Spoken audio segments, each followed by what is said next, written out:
We're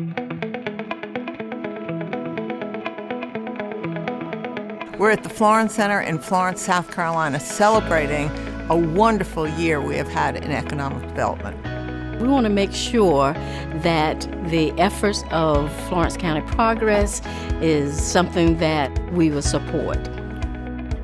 So many things going on throughout the county.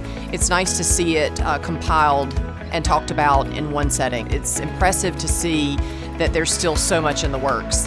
I want you to know what's going on from north to south, east to west, and why we're building what we're building and why the future is so important.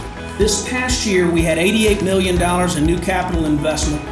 We had 161 jobs, and that is on top of what we did in the last 2 years. $1.9 billion has been reached, and that's very important. 2,700 new jobs, and those are manufacturing jobs. And that is also, if you look at your annual report, you'll see that we're one of the fastest growing labor markets in the country.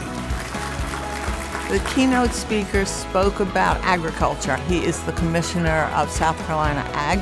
I had no idea we brought in so much money in ag and that it was such a large part of the ground in South Carolina. And it was all very exciting because when agriculture grows, we grow.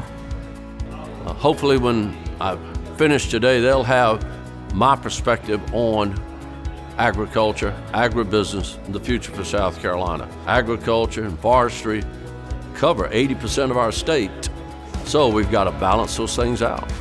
And communication is the key to that. I think the event today was very well attended. I'm glad that we were able to recognize our new members that came and joined over this past year. And I'm glad we were able here to support the whole county of Florence. When industry is looking to come to the community, sometimes there's a few things that happen that might slow progress down a little bit, but what ends up happening is progress can step in and help move that process forward a lot quicker, and the projects can get started well in advance of when they would have without progress's help.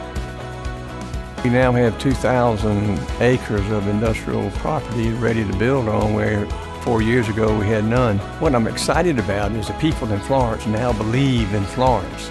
We are becoming one of the most wonderful cities in the state of South Carolina. The only way we can do this is if we all get together and we have a common goal, and our common goal is to make Florence better every single year.